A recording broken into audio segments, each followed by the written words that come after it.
Hello everyone and welcome back to another video. In this one, I'm going to be doing a best class setup for the RAMPART-17 assault rifle here in Call of Duty Black Ops 4 after update 1.18. Now that's the thing guys, recently you have really been enjoying my best class setup videos, so that's so come, I'm here doing another one, and more specifically I am going to be checking out the RAMPART-17 assault rifle. Now that's the thing, in the current state of Black Ops 4, the Rampart is an absolute powerhouse of a weapon, and it is very dominant, so that's so come I decided to go ahead and do a best class setup on it. And of course guys, as you can see, this is a created class over here. Starting off, I am going to be using the base variant of the RAMPART-17. Then, for the camo, I am going to be using Dark Matter, which I'm not gonna lie, Dark Matter camo looks really awesome on this particular weapon. For our first as well as second attachment, we are going to be using High Caliber, and that's just because High Caliber 1 as well as High Caliber 2 is really good on this particular weapon, because in some cases, if you do end up getting a headshot, you can get a 2-shot kill, which is absolutely ludicrous. So, that's how come, of course, we are going to be using High Caliber. For our third attachment, we are going to be using Fast Mags, and for our final attachment, we are going to be using Grip. For our piece of gear, we are going to be using Stim Shot, and then moving over to our perk setup, our first perk is going to be Scavenger, just so that way we do not run out of ammunition. Then our second perk is going to be Ghost. Also guys, if you go on to enjoy this video, make sure you go ahead and leave a like on it down below. Let's go ahead and see if we can break 15 likes on this video, that'd be absolutely amazing. And yeah guys, now that I got the intro out of the way, I will see you when I join up into my first game. Alright guys, so of course as you can see, we are going to be joining up into our first game. This time, we are going to be playing a game of standard TDM here on Nuketown. Now that's the thing, if you guys did end up catching yesterday's video, you would know that I did end up using the Locust Sniper Rifle. So, I'm not gonna lie, right now it does feel nice using an assault rifle and not a sniper rifle. And wait a second.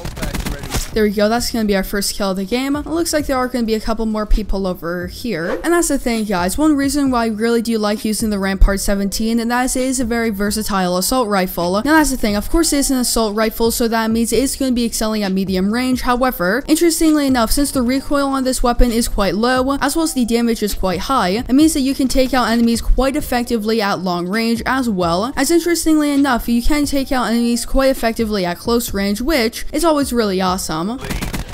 There we go, that's another kill. As well as another one, okay. As well as another one. And that's the thing, I always enjoyed using the RAMPART-17, going all the way back to the Black Ops 4 beta, because there we go, that's another kill. One thing that is really cool about the Rampart, and that is it resembles the Scar H from Black Ops 2. So that's how come a lot of people used it back during the beta. And overall, the Rampart has always been quite the powerful weapon in the game. Then going into the full release version of Black Ops 4. There we go, that's another one. People use the Rampart, however, it was a little bit outshined by other weapons like the ICR-7 and the Maddox, and it wasn't until Black Ops 4 update 1.13 where it got a very significant buff that a lot of people really start using this particular weapon. And there we go, that's another one, as well as of course that is going to be the Bloodthirsty. Now of course after that very significant buff to the Rampart, of course it did end up getting tuned a little bit. However, even with that in mind, in the current state of Black Ops 4, the Rampart is an absolute powerhouse of a weapon. And if you guys would like to, feel free to comment down below where your thoughts on the Rampart. Wait a second. Alright, there we go, took that out. Let's go ahead and give my teammates a bit more health, which of course is always useful. And there's another one. It looks like there are going to be a couple people trying to flank. There we go, took him out. Not gonna lie, he was quite weak, so it only took 2 bullets to kill him. And that's also another reason why. There's another one. As mentioned a little bit earlier in this video, why High Caliber 1 as well as High Caliber 2 is really good on this particular weapon is because if you do have High Caliber 1 and 2 and you do end up getting some headshots, the time to kill is absolutely ludicrous, being that you can get a 2-shot kill, which is absolutely insane for an assault rifle in this game. And there's one. We can still take this. As well as another one, okay. And there's another one. As well as another one, okay. As well as another one. As well as another one, okay. And another one, and that's of course going to be the Bloodthirsty. And let's go ahead and give my teammates a bit more health. Alright guys, so of course as you can see, we are going to be joining up into our second game, and this time we are going to be playing a game of standard TDM here on Grind. Now that's the thing that is pretty interesting, and that's if you guys didn't already know, a little bit earlier today, the time me making this video, there was a mini update into Black Ops 4. Now that's the thing, it wasn't a title update, so that means of course we did not get update 1.19. However, there was a little update nonetheless, and one thing that is pretty interesting was the update added in a small bribe, where for 1000 COD points, you are going to be getting a brand new melee DLC weapon, which is very interesting in my opinion. And there we go, that's going to be our second kill of the game, which that's the thing, I still think it is a little bit ridiculous to be paying 1000 COD points, which is roughly $10 to get a melee weapon. However, of course it is way better than the $30 Hammer DLC weapon that we saw a couple months ago. And there we go, that's of course going to be another kill, which if you guys would like to, feel free to comment down below, did you go ahead and purchase the new DLC weapon? Let's go ahead and throw this down just so that way we have a bit more ammunition. And there's going to be the UAV, as well as the counter UAV, so let's go ahead and call it in of course. And there's another one, as well as the Bloodthirsty medal, so of course that is pretty decent.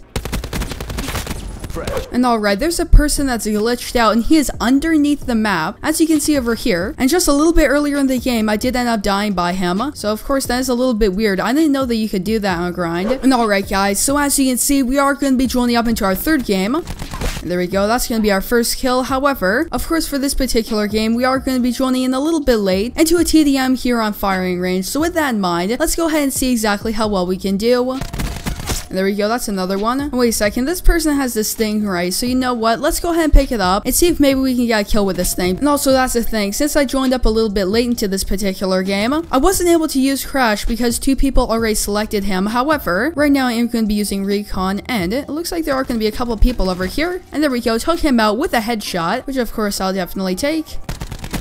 And there's another one, as well as another one. Okay, not gonna lie, that was quite close. As well as another one, okay. And there we go, took him out. Looks like there are going to be a couple more people over here. Alright, there we go, took him out. And of course my teammate did end up calling in a UAV, so that's really useful. There are going to be quite a few more people coming around over here. There we go, took him out. As well as another two, okay. And let's go ahead and call this UAV. And that's the thing, unfortunately we did end up dying, however it's not too big of a deal. Wait a second, it looks like they're all gonna be over here. And there's one. As well as another one, okay. Now that's the thing guys, something that is pretty interesting, and that is of course, about 2 weeks ago, the time me making this video, we did end up seeing our first look at the contract system that is going to be in Black Ops 4. And there we go, that's another one. And up until this point, we really don't know much about the contracts. And there's another one. As well as another one, okay. And let's go ahead and use this. One thing that is pretty interesting, and as we did end up finding out, is that we are going to be seeing exactly how the contracts are going to be working on Friday, the time me making this video, where there is going to be a blog post outlining information about it. And there we go, that's going to be the counter UAV.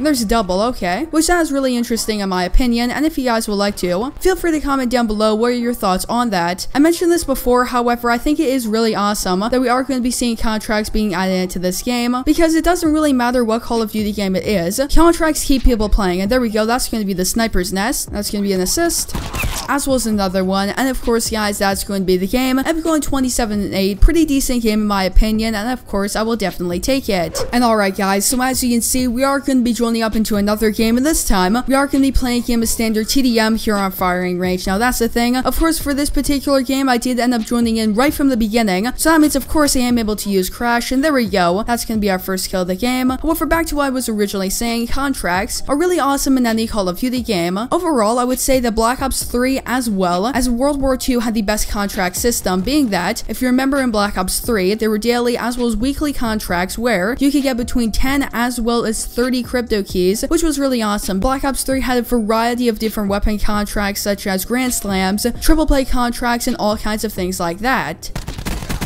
And there we go, that's another one. And also Call of Duty World War II had a really awesome system, being that every single day there was a new contract where once you completed it, you were going to be getting a new weapon variant. And hopefully Black Ops 4 has a very similar contract system. And there we go, that's another one. Alright guys, so of course as we're going to be ending off this video, I hope you enjoyed it, and if you did, don't forget to leave a like on it down below, as well as make sure to subscribe and turn on post notifications so that way you guys will not miss new upload from me. So yeah, that's of course going to be it for this video. I hope to see you in the next one.